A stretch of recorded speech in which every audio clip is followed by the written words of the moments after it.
وافقي على الزواج مني. يا سلام، ساعتها نسيت المحاضرة والقانون الروماني وهزيت راسي هزة صغيرة. فهم منها على طول اني موافقة، والتاني يوم قال لي انه اتكلم مع باباه في الموضوع وانه هيجي معاه عشان يخطبوني. يا سلام، انا سعيدة جدا يا ماما، انا فرحانة خالص. ربنا يزيد فرحك يا بنتي ويتمم على خير. يا ماما ارجوك بلاش الزغاريت والحاجات البلدي دي. يوه يقطعني، نسيت يا اختي ان احنا بقينا من الهلالايف. امال بابا فين يا ماما؟ راح هو واخوكي محمود للمزين عشان يحلقوا شعرهم وزمانهم جايين. يلا انت كمان خشي البسي فستانك اللي هتقابلي بيه عريسك. يلا. حاضر يا ماما، بس والنبي تنبهي على بابا يخلي باله احسن يغلط قدام محسن بكلمه كده ولا كده. ما تخافيش، انا هعمل معاه باروفا يا اختي. يا اخواتي احنا كنا فين والزمن المشقلب ده فين؟ يا ساتر يا رب، هي يعني القيامة قامت؟ مصربعيننا كده على الحلاقة واللبس. بس يا معلم احسن البنت تسمعك تاخد على خاطرها. طيب يا اختي ادينا سكتنا. ها، امال فين الواد محمود؟ لسه المزين موحول فيه، بقاله يجي ساعة بيحلق في راسه زي ما يكون بيجز في فروة خروف. وانت كمان يعني كان لازم تحكمي رأيك على الحلاقة. امال عايزين تقابلوا عريس بنتك وابوه وانتوا عاملين كده زي اهل الكهف؟ هو انت تكره يا معلم؟ يا ستي مش الغرض، بس ملوش داعي نشقلب حالنا كده وتخلوني اروح استلف بدله من عند المكواجي عشان اعمل افندي قدامه. يا معلم ما انت عارف ان خطيب البت ابن ناس اكابر ولازم نبان قدامه مستورين وقد المقام، ولا يعني مستخسر تتعب شويه في عدل بنتك؟ يا ستي ابدا، بس الغش ما يرضاش بيه ربنا. غش ليه يا اخويا؟ لو احنا بنسرق؟ هو يعني لما سي محسن هيتجوز بنتك هيقعد بيها معانا؟ اهو هياخدها ويعيش معاها في الدنيا اللي تعجبه.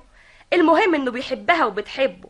هو احنا هنغطي عورها؟ ما هي بسم الله ما شاء الله زي القمر ومتربيه احسن تربيه. يعني عاجبك كده نستلف من كل جار حاجه عشان نبان قدامه في توب غير توبنا؟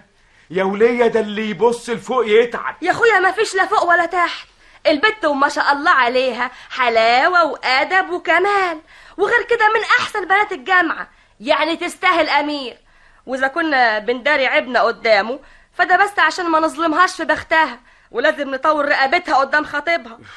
انت عارف يا معلم ان الدنيا دلوقتي بقت دنيا مظاهر، يعني خلصك نطير العريس من ايد البيت. امري لله.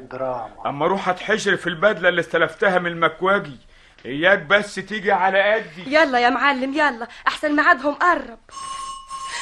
يوه يا ندمتي، دول باينهم بدروا حتى. وبعدين استقبليهم انت على ملبس البدله. طيب يلا اوان بس يلا. طيب. ماما الجرس بيضرب. ايوه دي انا رايحه افتح اهو يا بنتي. لا يا ماما استني، انا لسه ما كملتش لبس. واسيبهم على الباب؟ افتحي يا ماما. لا استني اما اخش انا وبعدين افتح.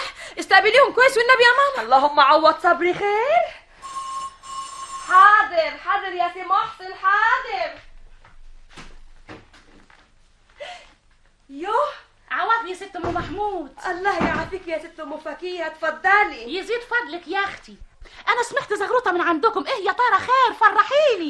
يا اختي اصل عقبال بنتك فكيهه لما تشوفيها عروسه. ايه؟ فايزه بنتي هتتخطب النهارده كده؟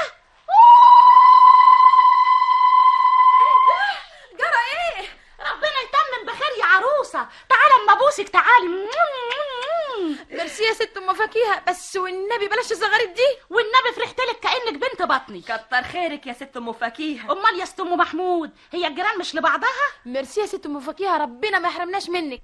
بس لا مؤاخذه مالخمين شويه مش فاضيين. عايزين شي حاجه يلزمش اي خدمه؟ لا يا ستي كتر الف خيرك. انا جايبه لكم معايا هديه فسيخ نبراوي معتبر اهو. كتر خيرك يا ست ام فكيهه، فيك الخير والله. متشكرين يا ست ام فكيهه، ما فيش حد عندنا بياكل فسيخ. ازاي يا فايزه؟ ده ابوكي ما بيحبش غير الفسيخ. يا ماما لا مؤاخذه يا ست ام فكيهه، لو سمحتي خدي الفسيخ معاكي. يو ده النبي قبل الهديه يا بنتي. هاتي يا ست ام فكيهه هاتي، من يد ما نعدمها. يا ماما اسكت انتي، خشي يلا كملي لبسك مفيش وقت. حاضر اديني داخله. مش عايزين حاجه يا ست ام محمود؟ تسلمي يا ست ام فكيهه. يا اختي ده احنا جيران واهل، وان ما كناش نخدم بعض في يوم زي ده امال هنخدم امتى؟ تعيشي يا حبيبتي. على كل حال اذا احتجتم لاي خدمه يا ست ام محمود دقي على الارضيه برجلك اطلع لك على طول. انت عارفه الشقه فوق الشقه. ان شاء الله ما نعدمك ابدا يا ست ام فكيهه. خليتك بعافيه يا اختي. يعافيكي يا حبيبتي. حميت حماده ولبسته اهو، شايفه بقى زي القشطه ازاي؟ ايوه كده، الواد خلقته بانت اللي كان عليها كوم تراب. يا رب الضيوف ما يجوش وتبقوا كأنكم حموتونا على الفاضي. اخرس يا واد واقعد على الكرسي كويس زي ولاد الناس الهلالايف. وانت يا بنت يا فهيم خدي طبق الفسيخ ده دخليه المطبخ. حاضر. فسيخ؟ الله، اديني حته يا ماما. بس يا واد الكتم، انا مالي، عايز حته فسيخ. يا اخواتي اروح فين من الكاينه ده؟ هو انت يا واد معدتك مفتوحه على البحري؟ ده انت لسه طافح نص وقت بطاطا. انا مالي، عايز حته فسيخ. خد يا اللي تنشك، اوعى تزفر الطقم اللي سالفينه من الجيران. ما تخافيش يا ماما، انا هبقى امسح في هدومي. وانت يا بنت يا فهيم اللي انت لابساه ده؟ دي فوطه. فوطه؟ ولابسه الفوطه دي ليه؟ انا اصلي اتفقت مع فايزه اختي ان هعمل نفسي خدامه. خدامه؟ ايوه يا ماما، الناس المبسوطين لازم يبقى عندهم خدامه، وانا هعمل نفسي الخدامه. يا رب تعوض صبري خير يا رب. سعيدة يا ماما. يوه، مين؟ محمود؟ امال يعني هكون مين يا ماما؟ والنبي ما عرفتك وانت داخل يا واد. اصل حلقت يا ماما. عقبال كل سنه يا ابني. شايفه بقى الوجاهه يا ماما. وايه الكرافته دي يا واد؟ جبتها منين؟ دي استلفتها من واحد صاحبي، يعني كنت عايزاني اقابل خطيب اختي بالجرافته المزيته اللي حلتي. طيب يا اخويا خلاص، هي خناقه. هو ابوك غبرخر جوه كده ليه؟ اديني جيت اهو. ايش اهدى كله يا ابو محمود. ده انت بقيت افندي شيك خالص يا بابا. البركه